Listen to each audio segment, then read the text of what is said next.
So welcome everybody to today's meditation class. And as usual, to announce that this is the ongoing meditation class.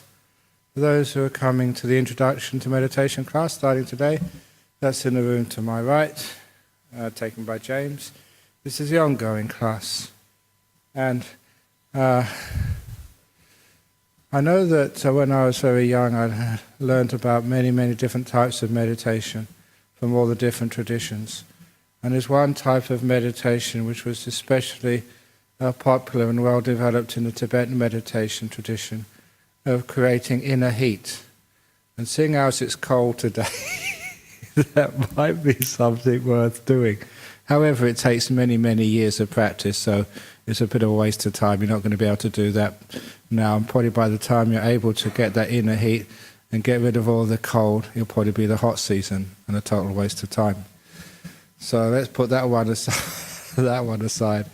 But I always remember the stories of that, if you don't know those stories, because they had to develop this in monasteries in the north of India simply because it was just so cold. And they didn't have heaters. The poor monks had to sort of be in their monasteries, and if they wanted to be a hermit, they had to go out into the caves, and the caves had no aircon, so they had to just make their own heat. And so they would develop this type of meditation, which was actually getting into a still state of mind, and getting to a place where you could almost imagine fire and focus on that, and develop a state of heat inside the own body.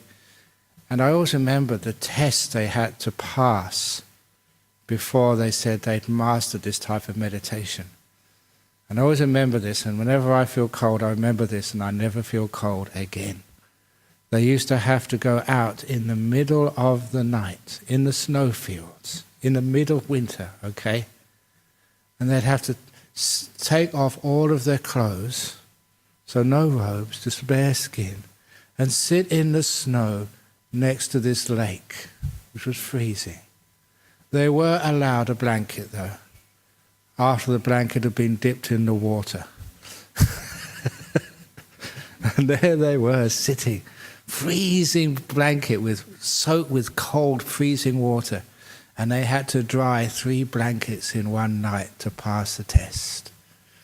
And when I start thinking of that, never ever do I feel cold. So anyway, if anyone wants to learn that type of meditation, please this evening, maybe at midnight, come and I'll get some blankets for you soaked in water. But no, we don't need to do that these days. These days we just learn how to meditate because we live in Australia. Sometimes it's a bit chilly, but it's not that bad. I know that a lot of times it depends upon one's perceptions, like everything else in meditation. It depends how you perceive. If you really want to perceive the world, it can be extremely cold. If you want to perceive the world as hot, you can perceive it as hot. There's been many experiments done in psychology which can do just that. Even in a very, very cold morning, you can close the eyes and perceive that it's hot, and the mind is so strong your body will start to perspire. That's how strong the mind is. Perception rules the mind, which is one of the reasons I was saying to someone earlier. A lot of times one can look at meditation just as a training, or working with what we call perception. It's how we look upon our body, how we look upon our mind. And by training our perception, we can have a very, very peaceful, deep, and very wonderful meditation.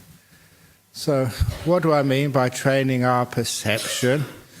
Is we train it to sort of look and recognize such things as peace and stillness. And it's quite remarkable. You say peace, you say stillness, and how many people really know what they're supposed to be looking at? We have to train our perception to recognize these things first of all, what they are. And once you can recognize these things as peace and stillness, then you can stay with them. And as you stay with them, they actually grow in their strength and power. And you find, yes, now you have peace, now you have stillness. You need to recognize these things first of all. Even simple stages of meditation. Now, because maybe I've been meditating for such a long time now, that You tend to forget, what it's like when you start meditating. Even, keep on telling people, just as, basic meditation training, just let go of the past, let go of the future, being the present moment. And I was, again, reminded just a few weeks ago when someone said, well, what is the present moment? In the present moment, what am I supposed to watch? Say the present moment. Yes, but what am I supposed to watch? Now, but what am I supposed to watch? And it was trying to get the person to actually perceive and to make this thing we call a pleasant moment. It's just the right word, isn't it? Pleasant moment and present moment. I know it's a slip of the tongue, but it's also a slip of perception as well, because the present moment is pleasant. So to get this present moment, to be able to actually to see it as clear as if you were seeing a person or a wall or a tree, something which you can know, and know what this present moment actually is, so that you can perceive it, you can notice it, and of course once you can perceive and notice it, then actually you can start to remain with it for long periods of time. You can actually get to be in the present and know what it feels like. It can become an object of your awareness. And I say just watch the present moment. The mind knows exactly what to do, goes there and stays there. It's like an old friend. But when we haven't had those perceptions before, we don't really know what they are. They take a bit of training to actually to get that into your mental vocabulary, so that you mention present moment and the mind knows exactly what it is and just goes into there and stays there. So sometimes we do have to have all these different tricks, skillful means we call them in meditation, how to be in the present moment, how to develop that perception. And of course one of the best ways of developing present moment awareness is to go out in nature, to listen to sounds, to be aware of feelings on your body like the cold or the heat or the wind or the pressure of the chair on your bottom. Those physical feelings, they are all indicating the present moment. Just like a flower lives in a garden, feelings in the body, they live in the present moment. They're here. Because feelings in the body, they don't usually leave a residue. It's here, you can feel the cold, and afterwards it's gone. Another cold moment comes. The fly lands on your skin, and as long as it doesn't bite you, Australian flies don't usually bite, they land on your skin, you feel it, when it flies off, no residue left. So those sorts of feelings get you into this present moment. So if you're a meditator who always finds trouble getting into the present moment, just go to the beach and take your shoes off and just feel the sand under your feet. Go into the bush and just feel or listen to the sound of the birds. Go into anywhere which is bringing you out of your head into the reality of hearing and especially feeling on the body. That brings you into this present. And then after a while you see what has this in common. Feeling the wind on your face, feeling the water of the beach, between your toes. What has those things got in common? You understand what they have in common is presence. It's something which is here. It's not a memory, it's not a dream of the future, it's here. And that gives you the perception of what present moment really is. And then further off you develop the perception of silence. And again, that was something which many people have told me when I've been teaching meditation around the world. They find it hard to get their head around.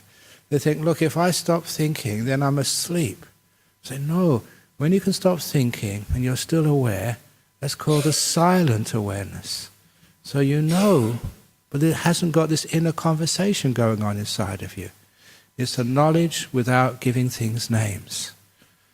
And after a while, people get to understand that. And that is a wonderful perception for us to develop until we get so used to the silent awareness of life. Again, we can just go out anywhere into the world, especially when we're by ourselves. And the world may be noisy, but inside our head we're silent. And that silence means that, number one, you can go to sleep well at night, because a lot of times what stops you sleeping is all this garbage going on between your ears when you're trying to go to sleep. There's no noise left at all. You're aware, silent, you soon fall asleep when you want to go to sleep. It also means you can listen much more when people are talking to you. When there's silence inside the head, you can hear everything. Just like a dry sponge can soak up all the water, but a wet sponge can only soak up only half as much water. So when the mind is fully clear and peaceful, not a word going on between the ears in your thinking, it's silent awareness. It's amazing just what you can absorb.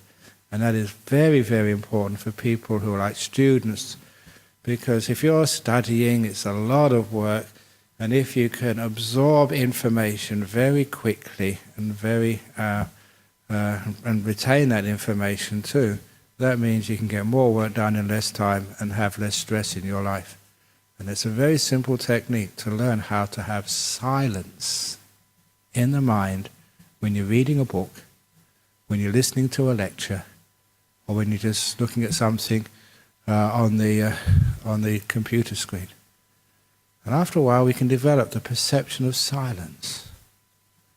And as soon as, say, a meditation teacher says, just be silent, the mind knows exactly where to look and what to do. It has that perception clearly in its mind. But the perceptions which I am encouraging in the last 6 months or so is actually for much longer than that, but really putting a lot of emphasis on this, is the perception of delight and happiness with a relaxed body and a relaxed mind. When you are relaxed, you're sitting in an armchair after a hard day's work, you had your cup of tea or coffee, whatever it is, you haven't got the TV on, and your body feels good. Or you may just be on a deck chair in the garden on a warm afternoon, and you're just relaxing. The body feels good. You may have just been fortunate enough to have a massage or been to a spa, and everything is nice and loose. The body feels delightful. Now that perception of a delightful, relaxed body, again, is something which is quite important in meditation. If you can develop that perception of a relaxed, peaceful body, what it means is your mind will go there again. Many, many, many times. You know why we're meditating. To get this delightful feeling in the body where there's hardly any sort of aches or pains. I just remembering this morning, because every morning on Saturday morning we go on an arms round, and it's very cold this morning. And when we go on arms round, as you would know, we don't wear any shoes. We walk barefoot for an hour through the streets of Perth. And of course you get a bit cold, but it doesn't really matter, because after about 15 minutes you can't feel your feet anyway. No, that's only a joke. But afterwards, the Sompop who accompanies us, washes the feet in warm water, and it's just so nice. You've been really cold and you get this beautiful warm foot bath afterwards. You remember those times maybe you've been in cold countries and after a walk you sat down and soaked your feet in warm water. It feels so relaxing and delightful. All the tightness of the cold vanishes and things get free. It's a pleasure of relaxation. And that pleasure of relaxation, that perception of that pleasure, is really important. Because that means that when you are meditating, you start developing that delight in the body. It may not be perfect relaxation. Some of you getting old, there's always going to be a few aches and pains. But this is minimal aches, minimal pains. And that is a relief. That is a blessing. It's delightful. So beginning meditation, we actually like sitting here. The reason why that perception of delight is important is because that stops you wandering away, thinking about all sorts of things. It's the delight in this moment keeps the mind still. Without that delight, it's natural, you can't stop it. The mind will go thinking about this, thinking about that. It's escaping, looking for pleasure anywhere else.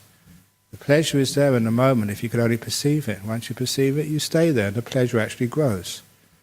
And that's precisely also what one does when, after relaxing the body, feeling a delightful, relaxed body, then one goes into relaxing the mind. And you find that in the present moment, it is delightful, just being here. And I try to market this again and again. All that stuff about the future, such a worry. Somebody called our monastery on Friday and said there was an asteroid heading for Earth. You better watch out. Of course, it missed again. Nothing ever exciting happens to monks. But anyway, it missed again.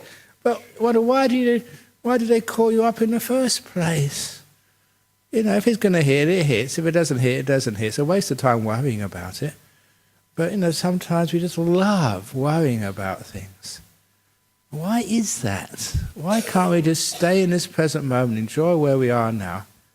Because there's a certain delight and happiness in worry. The same as a delight and happiness in searching through the past. You know, because, you know, when the past is actually happening, you can't really control it. But when you're out of the past, you can sort of pick and choose and think, oh, if I should have said this, and then that would have happened.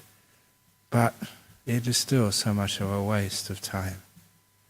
But if you can be in the present moment and see the delight in the present moment, not only just perceive what the present moment is, but perceive it as delightful, as happy. What a wonderful freedom that is. To have no past to worry about, have no future to be anxious about. You are like totally free. Have you ever just even imagined, just like being just like a hermit in a nice cave, you know, somewhere in Australia, warm, plentiful supply of food, with no worries at all in the world, no assignments to hand in for your PhD, no worries about how you're going to pay your bills, no worries about health, old age or family, just perfectly free. Can you imagine that, just being on some mountain somewhere, just totally free of all past and all future, having not a worry in the world, not one worry about anything? How would that feel? Can you actually understand? This is just so delightful. It's a delight of contentment, perfectly at peace, nothing missing, nothing to do, nothing to achieve, nowhere to go. That's what I mean about the perception of stillness, the perception of peace. You find that in the present moment. That's part of what the present moment is like. It has an element of the delight of peacefulness. And that's even more so when your mind becomes silent. See if you can develop the delightful perception of a mind which has got nothing to talk about. It's as silent as the vast inner parts of Australia, where you can go and there's not a sound of anything for miles and miles. Perfectly still. Those are delightful experiences. Now once you start to develop the perception of such delight, the delight in present moment, the delight in silence, the delight in stillness, your mind won't wander anywhere. It enjoys every second of those experiences. And when you see it, even there may be some noise, but you can see a little bit of stillness inside that noise. Your mind will incline towards that. And incline towards, you know, what is delightful, just the same way a man will incline towards a beautiful girl walking past. You can't stop yourself. This is what will happen to the mind when it sees the delight in silence. And the mind will go towards that silence, stay there, and the silence and the delight will grow and grow and grow. We're developing the perceptions of real delight, of stillness, of silence, which is what meditation is all about.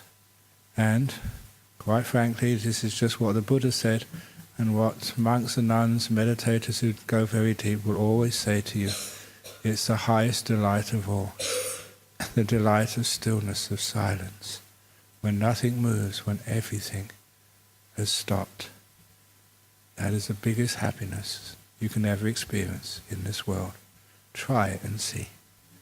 So that is just a little introduction of playing with some perceptions. And if you have skill in your perceptions, then you'll have very easy time when you're meditating. So we can start now by sitting down. if you're not already doing so. Get your body nice and comfortable. And I should announce once more that this is the ongoing meditation class. If you come to the series of 4 lessons, the Introduction to Meditation class, that is happening in the room to my right. And also please make sure your mobile phones are all turned off if they're not already, so there's no disturbance.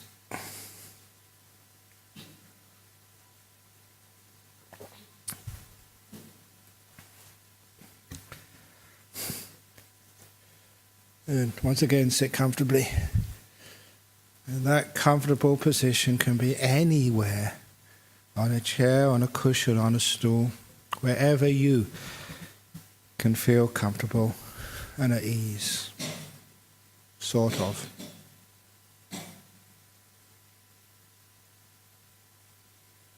And the eyes closed, bring attention onto your body. Get in touch with the feelings and sensations on the body, the aches and the pains, the tightnesses, the stress, the knots inside your body. Be aware of them. If you can do something about them, do it. You want to sort of untighten the belt. If you want to loosen a button. If you want to fidget your bottom, please do so.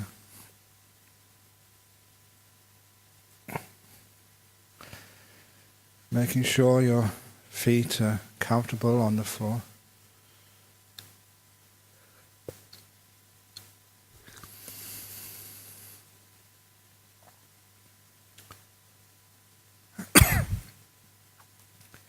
And don't just spend a few seconds on this. Spend a couple of minutes or more with your body. We neglect our body so much as we're so busy doing other stuff, which means our body gets sick. So please spend maybe 5 minutes of quality time, full awareness with your own body.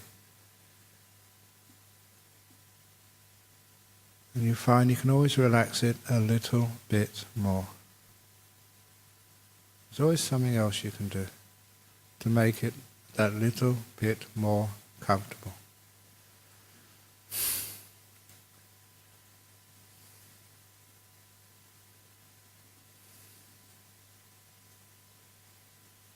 You can check your shoulders to make sure they're nicely relaxed. Don't hold them tight. Let them droop. Making sure that your face is relaxed. You just have to look at other people to see the tension, the tightness in the muscles around their eyes and their mouth. So just be aware of your face and see if you can just loosen up a little bit.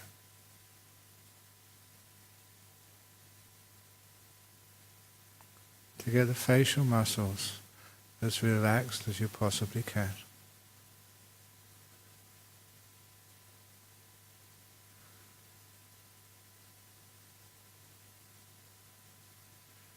And see if you can notice a certain type of pleasure, a delight of the facial muscles when they're relaxed. A little tingling feeling of pleasure. Things aren't tight anymore. They're loose, at ease. And that feels pleasant. And you may have some other tight parts in your body, aches, irritations or pains. It may be inside your body, places where your hand can never reach. Just be aware of those feelings. Be mindful of them. It takes a few seconds to establish that awareness of an ache or a pain or an irritation deep inside of you.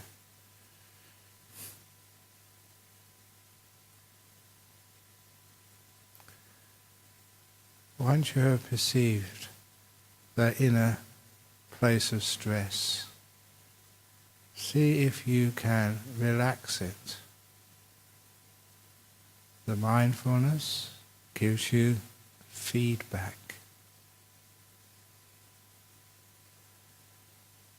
And you can notice a feeling inside of you, the irritation, the pain, the ache, get worse or better. Find out what causes it to get more tense. Find out what causes it to relax.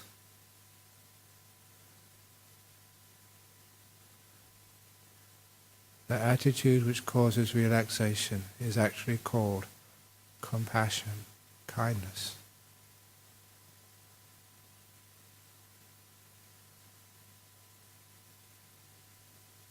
And as that ache, the irritation inside of you gets less, as the inner part of you relaxes, that too feels delightful. Developing the perception of delight in relaxation.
And when the body is really relaxed, then you can let it go. And do the same with the mental world.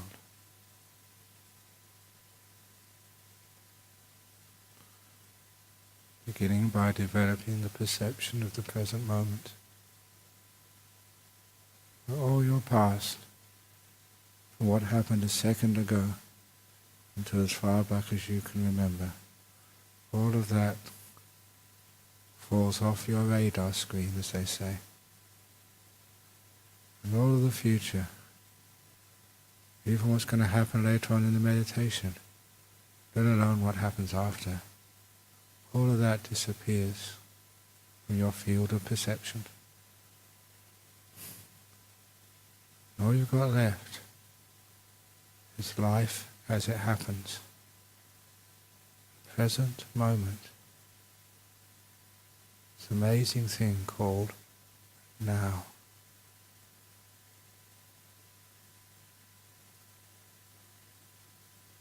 And in this present moment, see if you can develop the perception of the delight in the present moment.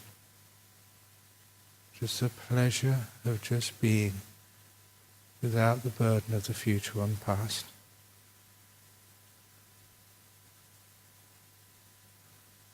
Same beautiful pleasure you had when you were a child. No future, no past. Just now. Just being.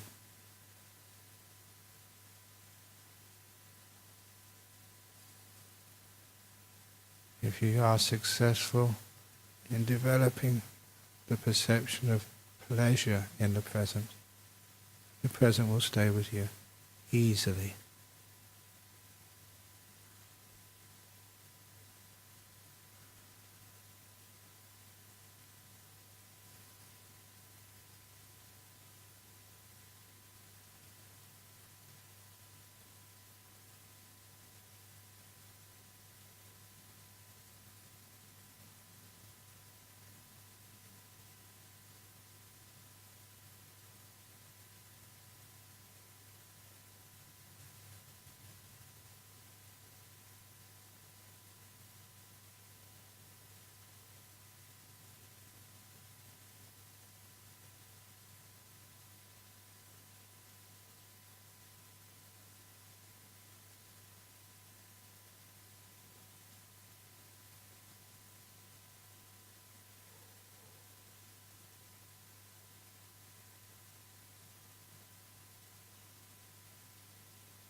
As the mind settles down, becomes more peaceful, see if you can perceive the silence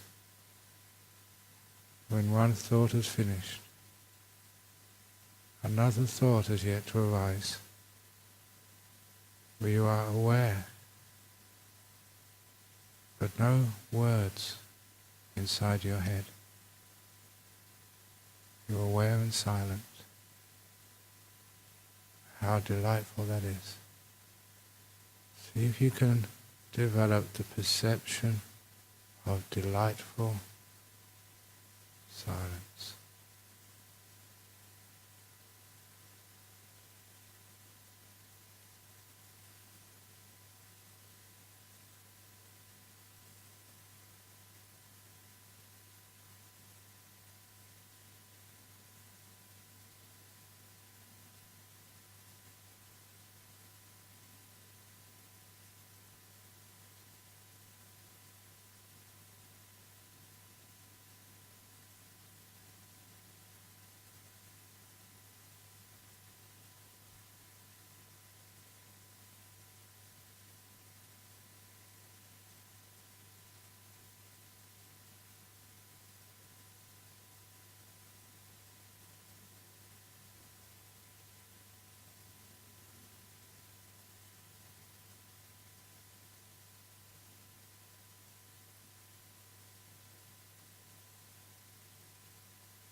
close to the end of the meditation now. Can you perceive peace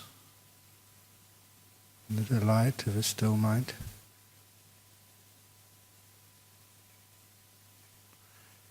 Just enjoy the deep relaxation at the end of a meditation.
I will now ring the gong 3 times. Please listen to every ringing of the gong. When the last sound disappears, that is the signal to open your eyes and end the meditation.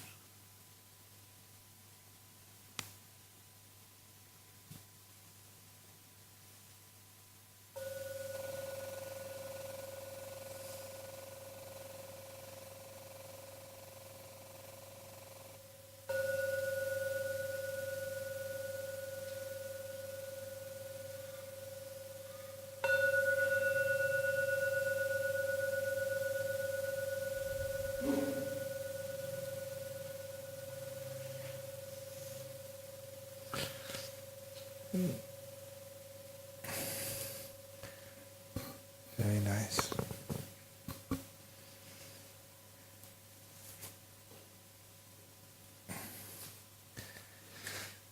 Very good.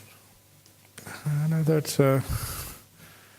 one thing which happens when we meditate with perceptions.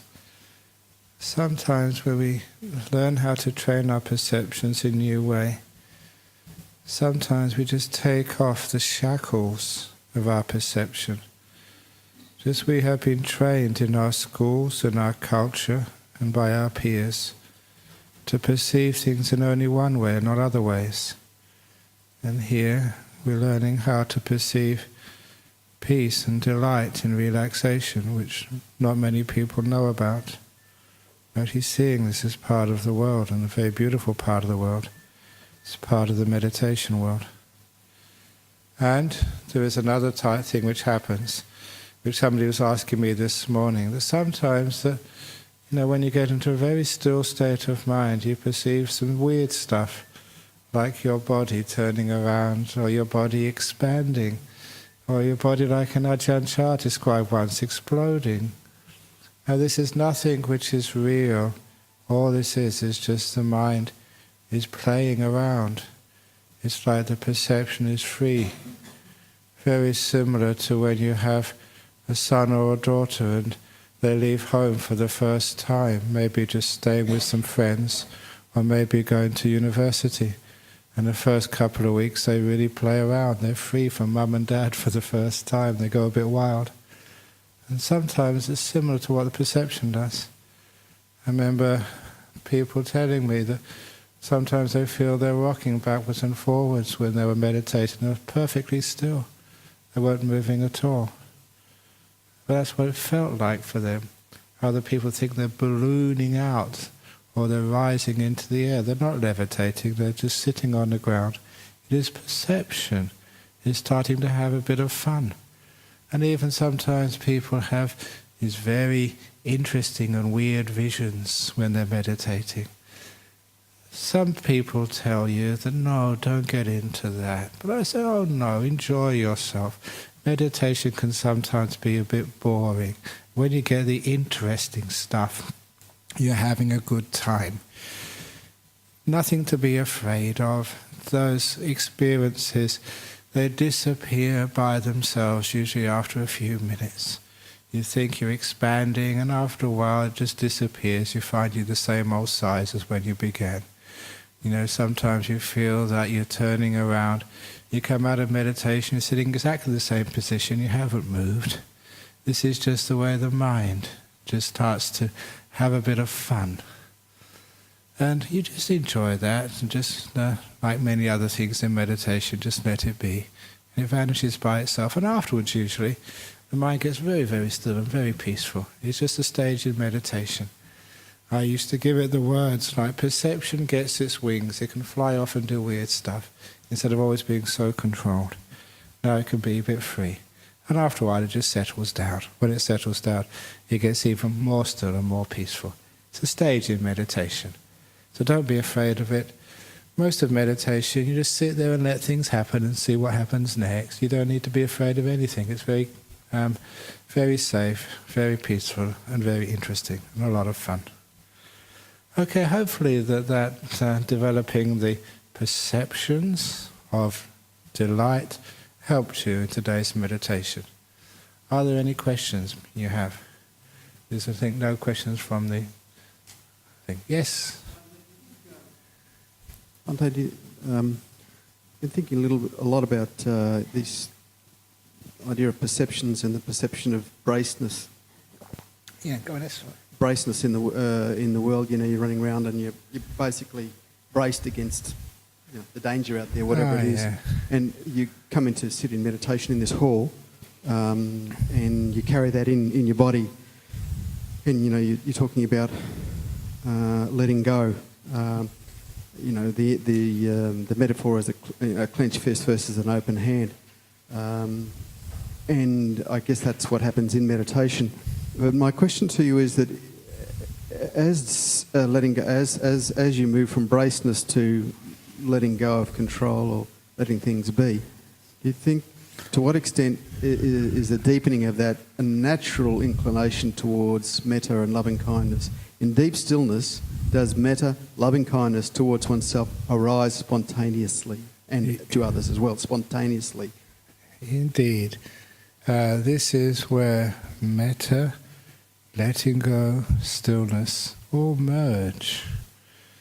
I was watching a couple of documentaries recently. People have been sending me these. There was one of I think an Indian lady had a near-death experience. And she went through the light, which is the same as an image you have in deep meditation, to the realm of pure love and deep peace, great stillness, great pleasure. Now, you know that realm very well in deep meditation. But what is always interesting to me is how some people say deep bliss, and some people say all-embracing love, unconditional love. And you can see that these things all come together there. The deepest meaning of love. I'm talking about the very deepest meaning of love. The deepest meaning of metta is letting go, peace, stillness, all-embracing, unconditional.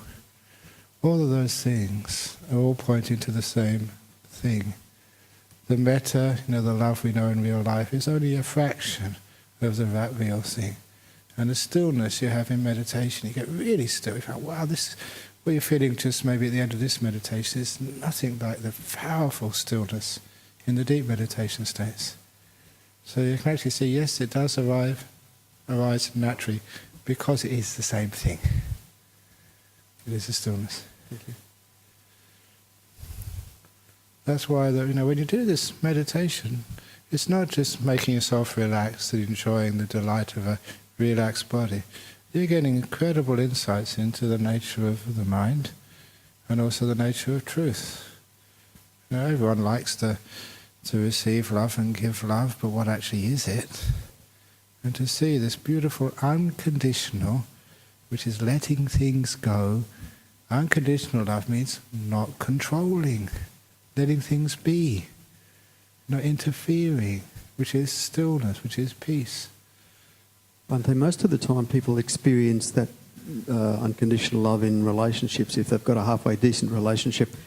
If you do meditation on regular basis and go to deep places in meditation, is it expected that will spill over past the two of you out into the world so that you begin to extend that deep sense of compassion that you would normally share with just a couple of people, maybe family and friends, outwards. Of course that happens. That's why some people ask most, don't you miss relationships? No, we have a much broader relationship than most people do. Now, why love just one other person when you can love hundreds and thousands? And I mean that, if you can get your head around what I'm saying. No, I believe you, actually. I think that you have more intimacy with people in the world than a lot of... Yeah, but it's also, again, it's often heard me say, it's extending that love towards oneself as well. Be at peace with oneself. You know you're at peace with oneself when there's no business. The past and the future are very easy to let go when you're at peace with yourself.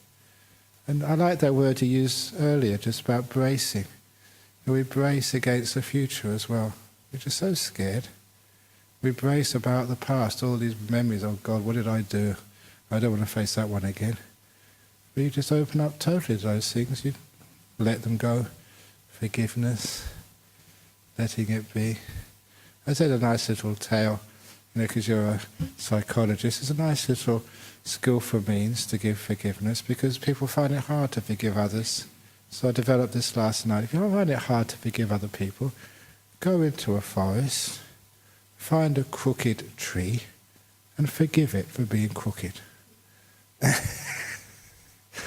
Now you do that because what you're doing there, you see just how stupid it is not forgiving people for being just who they are. Because the crooked trees, as you heard me say many times, they're the beautiful ones. The ones which are straight and perfect, they're just so boring and they're plastic, they're not real. But in a forest, because I live in a forest, there's never any tree which is perfect, except that one over there. But that's made out of paper, that's a fake. It's got no brown leaves on it.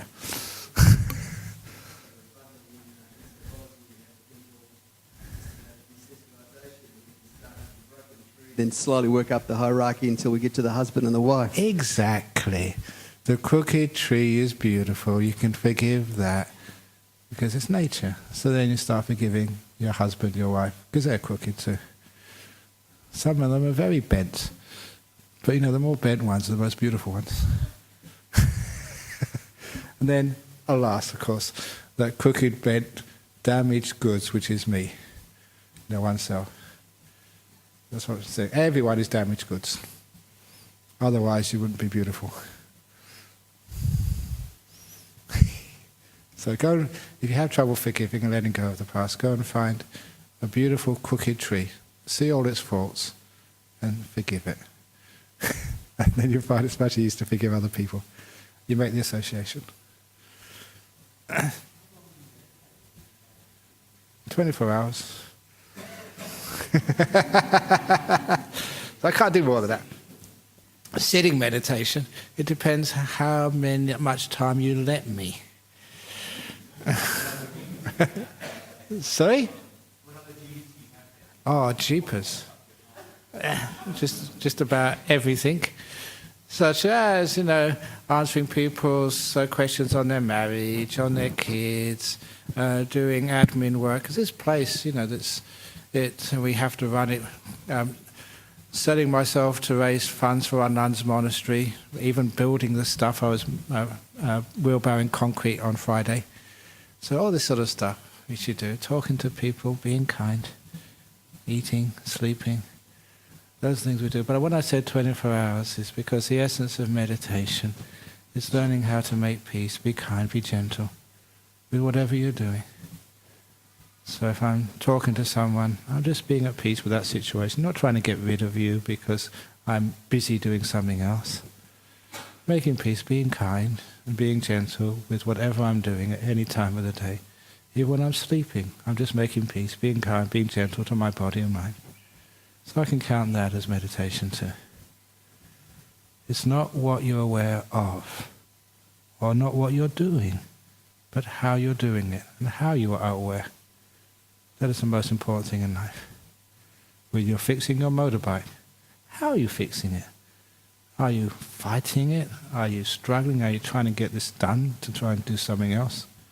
Or are you actually being here, enjoying just fixing up the motorbike, being patient, being kind, having a good time?